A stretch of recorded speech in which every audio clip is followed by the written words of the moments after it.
None of this was the madness of a single rogue emperor.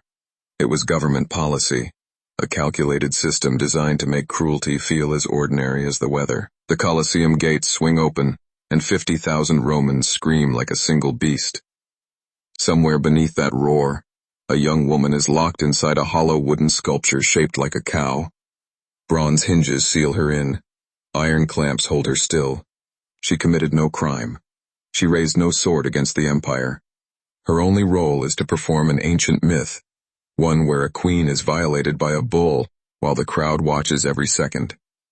When the animal charges across the sand, fathers hoist their sons above the mob so they will not miss a single moment. When the shrieks begin, nobody looks away. The entire stadium laughs.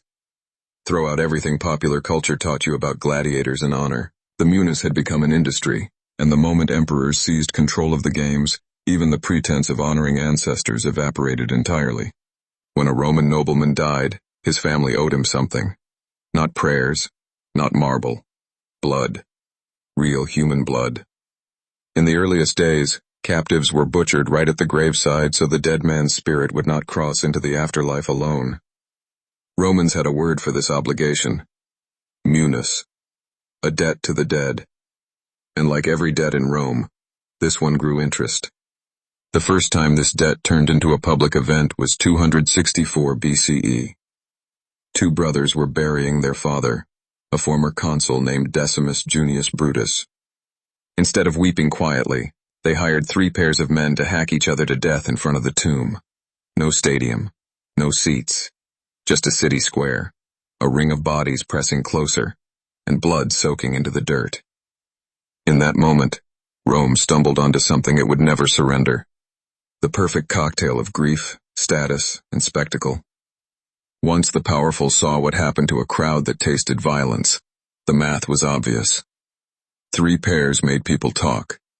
10 pairs made people worship you. 50 pairs made you untouchable. The fights left the courtyards and moved into hastily built wooden arenas. Before long, nobody even pretended these events were about mourning. Roman accountants logged these losses the same way they logged rotten grain shipments. Just overhead. Just the cost of running the show.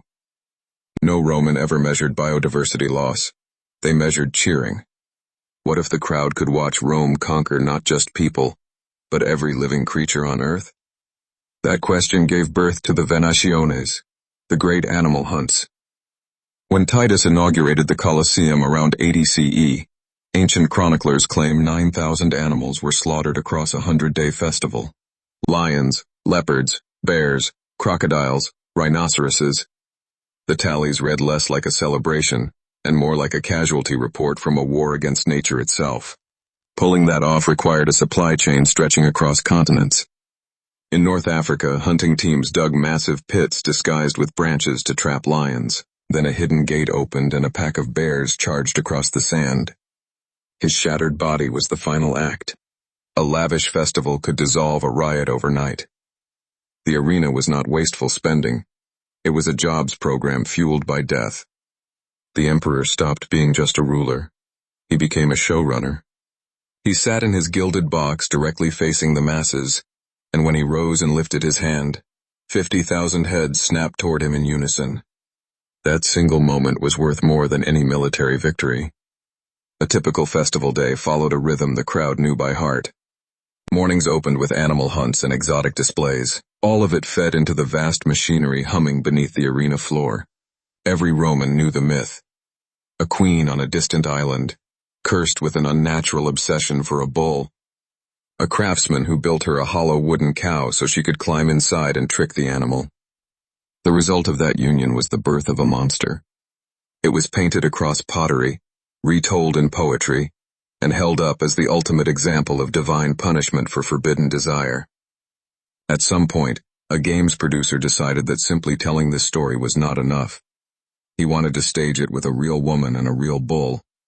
A hollow wooden cow was constructed with working hinges and an interior cavity. A condemned woman was chained inside. The structure was wheeled onto the arena floor. The instant the crowd saw it, they erupted. They screamed the mythical queen's name. This was no longer theater. This was a countdown, They were not executioners performing a single deliberate act.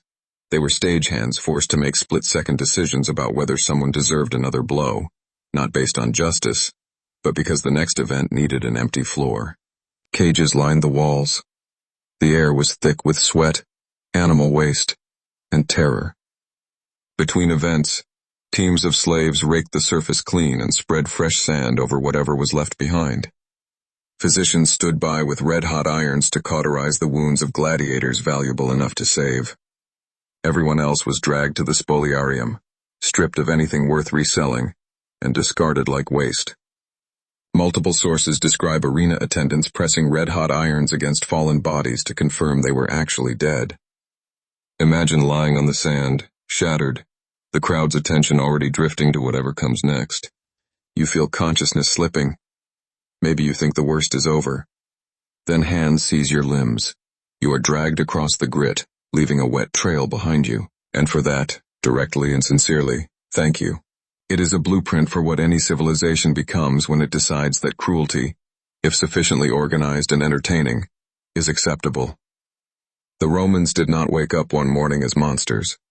They drifted one small step at a time into a reality where it felt perfectly normal to laugh at a woman screaming inside a wooden cow, to cheer while an emperor speared his 100th chained bear, to eat lunch while unarmed men were torn to pieces 10 rows below, and to read by the light of burning human bodies while complaining the flames were not bright enough.